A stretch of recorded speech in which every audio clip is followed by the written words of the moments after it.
دن کا آغاز ہوا اس ننھی مخلوق کے ساتھ۔ السلام علیکم، ویلکم کرتی ہوں لائف وتھ ربیہ کے ساتھ۔ امید ہے آپ سب خیریت سے ہوں گے۔ آج فجر میں اٹھ کر نماز ادا کی۔ نماز ادا کرنے کے بعد میں پھر سے سو گئی اور پھر میری آنکھ تقریباً 7 بجے کھلی۔ ماشاءاللہ سے باہر آنگن میں بہت ٹھنڈی ہوائیں چل رہی ہوتی ہیں تو بہت سکون کی نیند آتی ہے۔ میں شادی سے پہلے بھی اپنے گھر آنگن میں ہی سوتی تھی اور پھر جب یہاں شادی کر کے آئی تو دیکھا کمروں میں سونے کا رواج ہے۔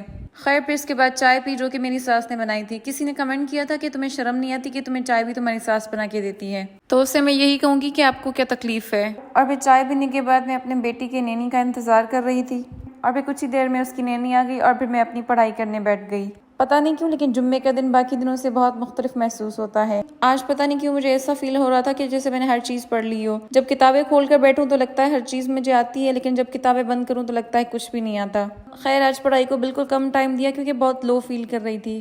میرا پیڈاگوجی کا سیکشن رہتا ہے جو کہ مجھے بالکل بھی سمجھ نہیں آ رہا کہ کہاں سے پڑھوں، کیونکہ جو بھی چیز دیکھتی ہوں ہر چیز لگتا ہے آتی ہے۔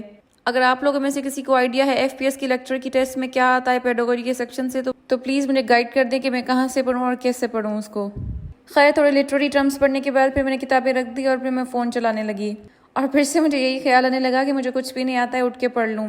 تو پھر ایسا کیا کہ ٹیسٹ ہونے تک جو دن بچے ان کو ڈیوائڈ کیا اور 7 آورز بھی لگا دیے۔ پھر جو باقی چیزیں پڑھائی میں رہتی ہیں ان کو اس ٹائم ٹیبل میں فٹ کیا اور پھر اس کے بعد میرا بیٹا گھوم پھر کے آ گیا تھا اور وہ بہت تھک چکا تھا۔ پھر اس نے تھوڑی دیر آرام کیا اور پھر اس کے بعد میں نے اس کے کپڑے نکالے اور اسے نہلایا، فریش کیا اور یہاں پہ وہ اپنے بابا کے ساتھ بہت مستی کرنے لگا۔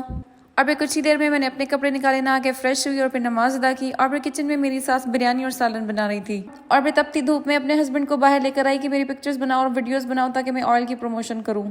اور آج میرے بیٹے نے اپنی دادی کا نقصان کر دیا تھا، اس نے اپنی دادی کے گملوں میں سے ایک گملہ توڑ دیا۔ خیر لسی بنائی، مزیدار اچار نکلا جو کہ میرے بزنس کا ہے اور پھر کھانا کھایا اور کھانا کھانے کے بعد ہم سارے ٹن ہو گئے اور پھر شام میں اٹھ کر نماز ادا کی، بچوں کو ٹیوشن پڑھائی اور یہاں پہ تقریباً سورج غروب ہونے والا تھا۔ پھر مغرب کی نماز ادا کی، پھر اس کے بعد اپنے ہسبینڈ کے لیے چائے بنائی اور تھوڑی دیر بعد مہمان آ گئے تو پھر ان کے لیے بھی چائے بنائی۔ چائے بنانے کے بعد پھر میں نے آلو کی کٹنگ کی، اسے نمک دے کے چھوڑ دیا۔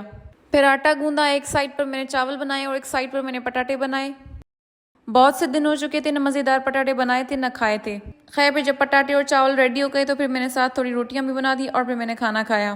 کھانا کھا کر اللہ کا شکر ادا کیا اور پھر نماز ادا کی۔ نماز ادا کرنے کے بعد بسترے لگائے، مچھردانی لگائی، پھر سے اپنے بیٹے کو نہلایا تاکہ وہ فریش ہو جائے کیونکہ وہ دن بھر کھیلتا رہتا ہے اور پھر اپنے بیٹے کو سلا دیا۔ خیر اب ولاگ کو کرتے ہیں یہیں پر اینڈ، اور اگر آپ کو میری ویڈیوز اچھی لگتی ہیں تو لائک اینڈ شیئر ضرور کریں۔ ملتے ہیں نیکسٹ ویڈیو میں، تب تک کے لیے اللہ حافظ۔